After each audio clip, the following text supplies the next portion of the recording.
Hello everyone. किसी ने मुझसे पूछा कि अगर 12 लाख के इनकम तक कोई टैक्स नहीं है तो ये टैक्स स्लैब्स क्यों बनाया है सरकार ने।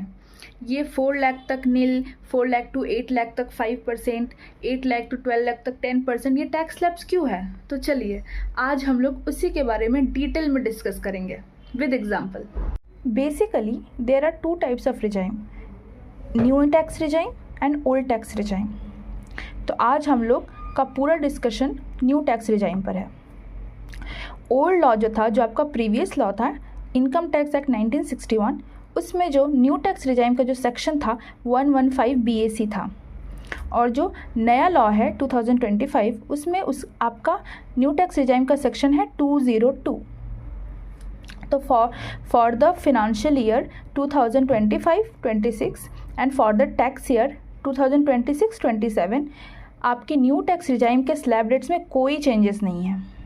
तो आपका स्लैब रेट एकदम सेम रहेगा।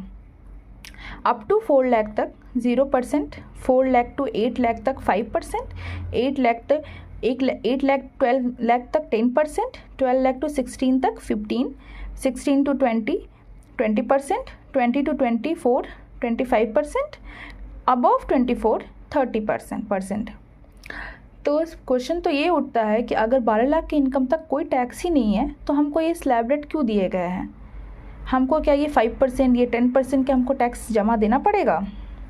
तो चलिए हम लोग एक एग्जांपल से समझते हैं। सपोज़ कीजिए कि आपका इनकम, सपोज़ कीजिए कि आप एक फ्रीलांसर है, एक प्रोफेशनल है, आपका इनकम 12 लाख है। फिर हम लोग उसी वे में इनकम टैक्स कैलकुलेट करेंगे। फर्स्ट 4 लाख पे नील, 4 लाख टू 8 लाख 5% यानी कि 20,000, 8 लाख टू 12 लाख 10% यानी कि 40,000।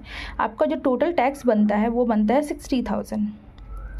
पर यहीं पे सरकार कहती है कि आपका जो टैक्स बनता है 60,000, वो 60,000 तक हम आपको एक छूट देते हैं, हम आपको एक रिबेट देते हैं।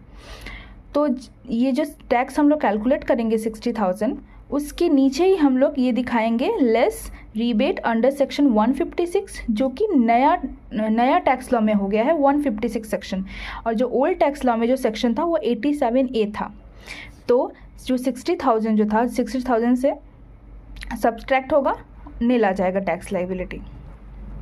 तो ये रहा हमारा कैलकुलेशन कि हमको कैसे अपना कैलकुलेशन शो करना है इनकम टैक्स को। सेकेंड थिंग, ये न्यू टैक्स रिजाइम हर किसी के ऊपर एप्लीकेबल नहीं होता। मतलब आपका कंपनी, आपका फर्म, कोऑपरेटिव सोसाइटी, ये सब आपका न्यू टैक्स रिजाइम ऑप्ट नहीं कर सकती है।